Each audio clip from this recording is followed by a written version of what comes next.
мардуми рус медарояну мақсад тоҷикои мора сновим году меган. мегам мо чӣ бигем дар ҳамин ҳолат? ман дар ӯ саволу ҷавоби пешинам барои шумо дар бораи муомилаи бо аҳли китоб гуфта гузаштум бародарон. дар ҳамун ҷамъ дар ин масъала ишора карда будам. ина ҳозир дар дасти ман бародарои азиз ва гиромӣ инами китоб агар дида бошен, инами китоб номаш маҷмуъату расоил фи баёни лмасоил билуғати лфорсӣ. ба луғати форсиай соҳиби китоб киай? мавлоно алустоз муҳаммади ҳоитӣ. худо раҳмат кунад.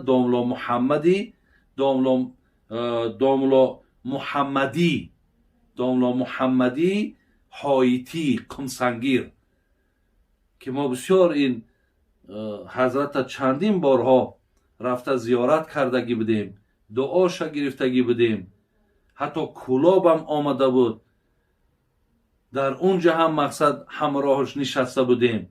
хулас оли дар ҳамин китобхонаи ман як 4-5 китоби ҳамин ҳазрат ҳаст. мо аз китобош истифода мебарем. бисёр олими калом буданд, худо раҳматшон кунад. бин дар ҳамин ҷа саҳифаи 89 мегӯяд ки бобе дорад баёни ҷавоизи мухолата ва муошара дар умури дунявӣ бо куффор. бибин ҳамон яъне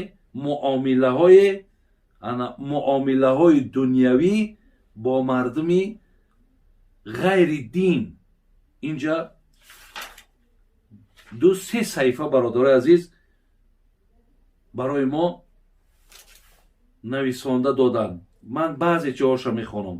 аз ҷумлаи ҷавози мухолата ва муошара ин мусалмонон бо куффор монанди ҷомеа ва давлате ки шомил аст бар мусалмонон ва куффор ва қонунаш ғайри исломӣ аст, пас бар мусалмон воҷиб аст ки муроати он қонун дар умури дунявӣ, на дар умури динӣ, дар ҳолати ихтиёр, аммо дар ҳолати изтирорӣ ва маҷбурӣ ҷоиз аст.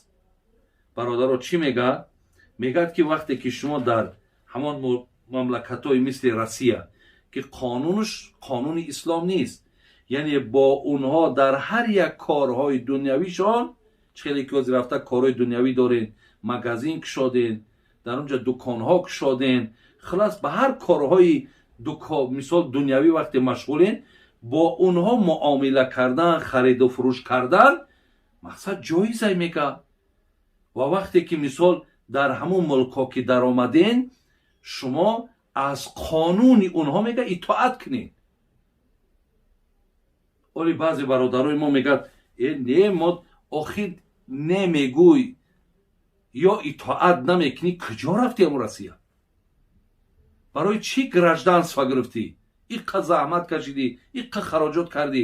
ӯ гражданство худаш чия маънош? вақте одам шаҳрванди Русия кишид, вай итоат ай қонуни ӯ бояд бикунад. ҳозир агар ҳамон ягон рус бияд Тоҷикистон, шаҳрванди Тоҷикистон шавад, ай қонуни Тоҷикистон бояд итоат кунад.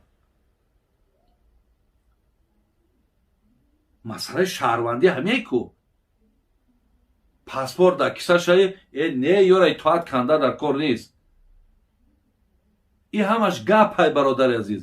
ҷон гуфта итоат мекунӣ, барои ҳамин рафтай.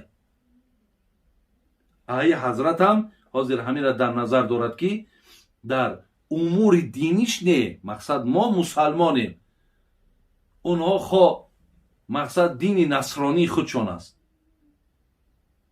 мо аз дини онҳо, аз бигем ибодати онҳо ба онҳо ягон робитаву ягон рафтуомад надорем, лекин дар умури динимон мо бо онҳо муомила кардан, муошират кардан, нишастан, хабар гирифтан, салом алейк кардан.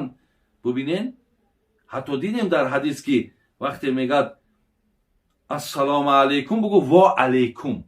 یعنی ما گفتیم که با همو لفظای خشون همو زدرستی گفت، زدرستی بگو، هیچی باکی نداره. ای اولش بپرس، ای زندگیش بپرس. همسایه باشی، حق همسایگی داره در گردنت.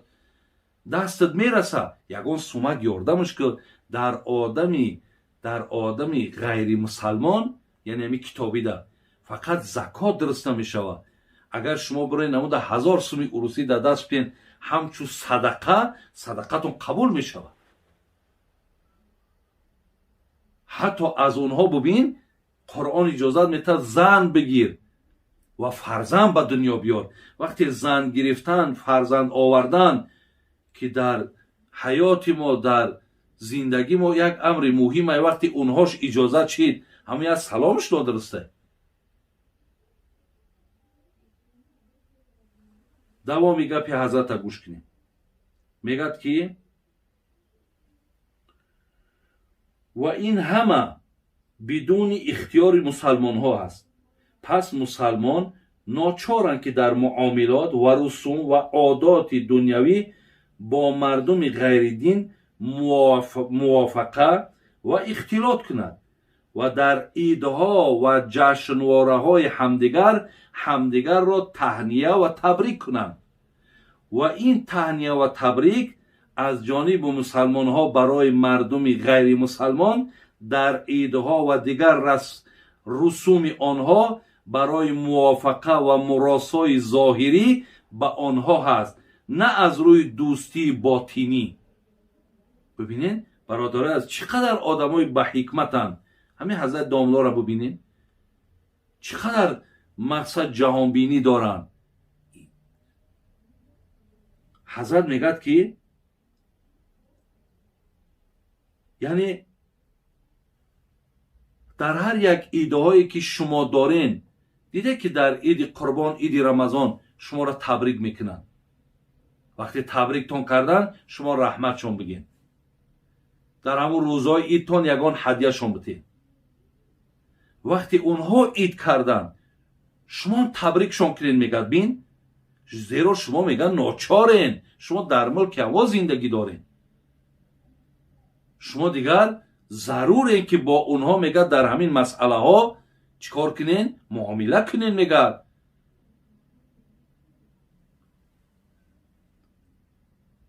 خب حتی میگه همون فتواهایی را که در ایدهای اونها اشتراک کردن، راضی بودن که به سر مسلمان گناه هست، میگه حضرت چی میگه؟ و این گفته‌ها میگه به زمان بزرگواران موافق بود. میگه این فتواها میگه که در کتابها آمده است، میگه بله در زمانهای همه بزرگهایی که همه قانون قدرت دین در دستشان بود، میگه این به همون زمان یا موافق بود. و اما در این زمان مسلمان ها در همه دولت دنیا با مردم غیر مسلمان در همه معاملات اشتراک دارند و این چونین در منزل ها و محله ها با یکدیگر مختلط زندگی میکنند، یک جایند. پس چاره ندارند که با مردم غیر مسلمان در رسم و عادتاشون یک جا نباشند. پس این یک جا بودن را رضای به کفر گفتن امر محال است. و این در این زمان میگن موافق نمی آید. یعنی برادرای عزیز و گرامی، میگه از بس که امروز ما در همون محله های اونها زندگی میکنیم، در شهرهای اونها زندگی میکنیم، ما دیگر ناچار، ما ضروریم که در هر یک رسم هاشون، در هر یک ایده هاشون مقصد اونها را تبریک بگیم، تهنیه بگیم. یعنی اینها میگه دیگر جای ناگزیر است، ما دیگر نمیتونیم. ولی زمان برادر عزیز که میگه زمانی که این فتواهایی که دادن که مقصد با اونها یک جا عید نکنین یا عیدی اونها را تبریک نکنین، میگه به زمان هم بزرگاهایی که خودشان در دوره اسلامی که زندگی کردن، قانون قدر دادشان که بودن، اختیار دستشان بود. امروز میگه این اختیار در دست نیست. برای همین بنابر حالتهایی را که حضرت داملا از کتابش برای ما گفت، همین حالتها امروز برای برادرای مسلمان ما هستند. شما همچو برادرها در اونجا دستنگری اونها هستین و شما یگان قدرت و قوت و توانایی ندارین. برای همین در برابر همون تبریکی که میکند شما تبریکشون کنین، چرا که اونها شما را تبریک میکنند. یعنی شما دیگر یک جا با اون مردم زندگی میکنین. خدای مهربان توفیق تون تیادو آنچه را که حضرت برای ما نقل کردن گفتن، خداوند فهمش در ذهنتان جای کنه. ربنا فاغفر لنا ذنوبنا و کفر عنا سیئاتنا و توفنا مع الابرار. آمین یا رب.